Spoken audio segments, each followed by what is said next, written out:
We start off from outside our shores. Andy Burnham has officially taken office as the 7th UK Prime Minister in a decade, following the formal transfer of power from Keir Starmer at Buckingham Palace. Mr. Burnham's primary focus centres on restoring political stability, easing the cost of living crisis, and offering economic relief to households across the country.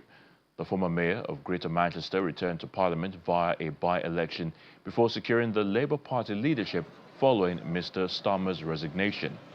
His administration aims to emphasize regional devolution, economic growth, and address pressing public service needs.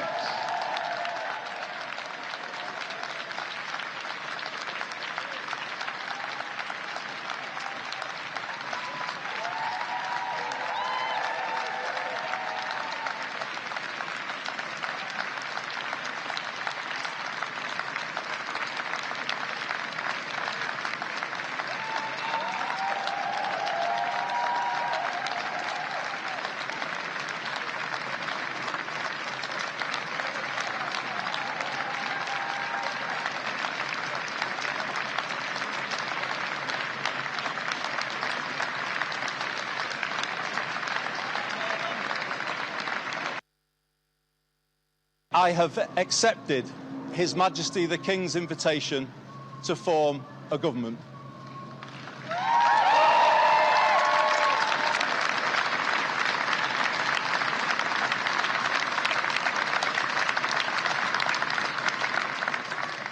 In doing so, I am acutely conscious that I am the 6th person in the last 10 years to walk up this street.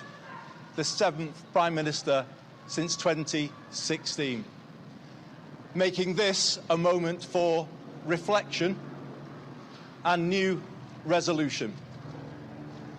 It requires my generation of politicians to raise our game and rise to the new challenge. Britain needs to show the world that we can regain our stability once again, and that is our challenge, to make politics work, to make it work better. I know people at home are fed up with politics. I hear you, and I want to be honest with you. We have not been good enough, and we need to be better. We will be.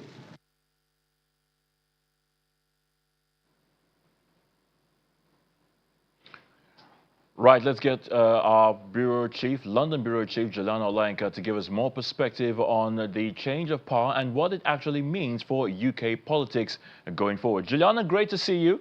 A lot of politicking went on behind the scenes in the lead up to the exit of Sir Keir Starmer as Labour leader and Prime Minister, and eventual takeover by Andy Burnham, who is now the 7th UK Prime Minister. Tell us more about the intrigues. Good afternoon, Io. Intrigue is a great word because it has been yet again a very intriguing day in Westminster and Downing Street, where you saw Andy Burnham standing. It has been the centre of focal point over the past couple of hours. So this morning what we had is Sir Keir Starmer as Prime Minister. He stood on those famous steps just outside number 10. And yet again gave a pretty emotional goodbye speech to Britons, to his colleagues. It was pretty jam-packed. Of course, his children was there.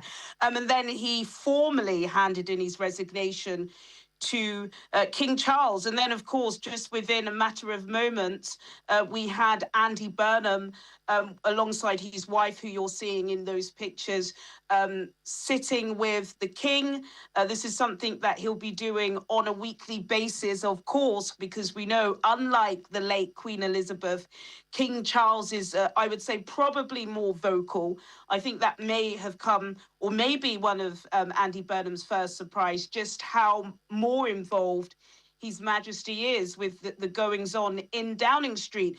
And then, of course, there was that ceremonial walk, which we're watching now, into number 10 Downing Street, which we believe will be his permanent address for some time. We don't know just how permanent it will be, because one of the Burnhamism quote, shall we say, is the fact that he is going to be building or sort of manufacturing a number 10 in the north, where, of course, he spent almost 10 years as the mayor of Greater Manchester. It definitely feels different. I've got to agree with much of what we just heard from the new Prime Minister. A lot of people are fed up. I'm even fed up. I think, having 7 prime ministers in 10 years, a lot of this stuff that we're seeing has become pretty repetitive.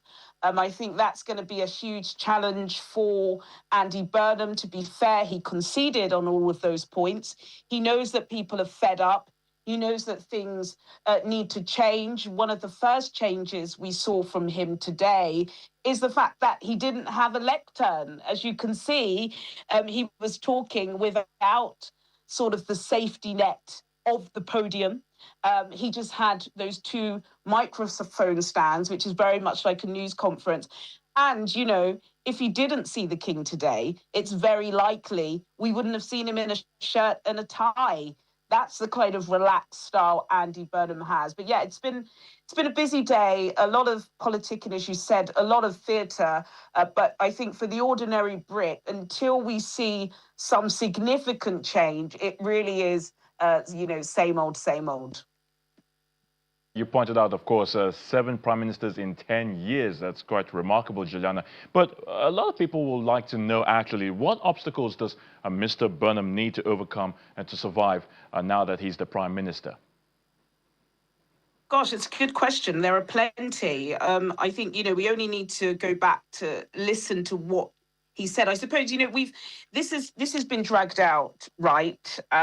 It's been about a month. I think it was on the 22nd of June that Sir Keir Starmer first announced he was due to resign after facing significant internal political pressure, as well as being tied up with the Jeffrey Epstein scandal because of his appointment of Peter Mandelson as the ambassador to Washington.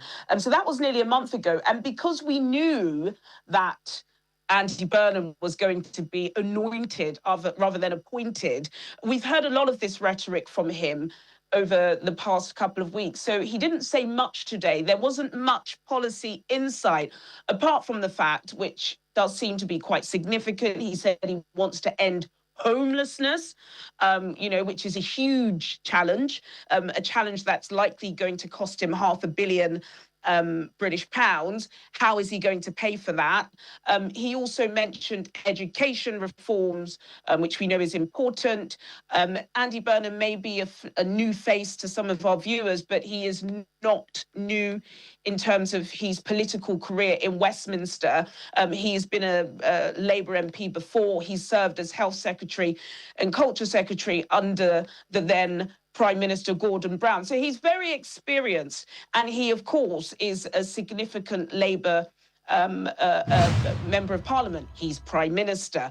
So he knows exactly what Labour need to deliver, but can they? So he did say that he is going to update the country tomorrow with a 10-year economic plan, which kind of sounds like a manifesto. So let's see. But of course, number one thing to tackle will be the cost of living crisis, which is being felt across the world. And of course, the Commonwealth of Nations will be very interested to see how he performs as the new Prime Minister, Juliana. But I'm particularly concerned about Africa. What do you think will be his foreign policy program for Africa? And perhaps by extension, what do you see will be the relationship with the United States? I mean, talking about Mr. Burnham's relationship as a Prime Minister with Mr. Donald Trump, the President of the United States as well. Well, you can appreciate, Io, that I'm not sitting around cabinet at the moment, so I have no idea of what his Africa policy will be. Hopefully we'll get some insight tomorrow. But really importantly on that point, Io, you remember it was just a few months ago, the former government were handshaking during a state visit. So we had, of course, a significant delegation from Nigeria coming into the UK, lots of handshake, lots of pledges. Well, many of those people that they were shaking hands with and snapping with at Windsor Castle no longer have a job. including the Nigeria-UK trade envoy. And so there are going to have to be a lot of renewed relationships, which is part of the headache of constantly changing an administration. And that is going to be felt keenly across Africa. Although I will say that, if we look at sort of what Andy Burnham has achieved in Greater Manchester over the past 9 years, he's definitely on the soft left side of the party. So I think he is going to be very pro-Africa, pro-immigration. Over the past couple of days, he's been pictured running and jogging with Mo Farah, who's British but of Somalian descent. So I think he is definitely pro-Africa. In terms of Trump, that's going to be interesting.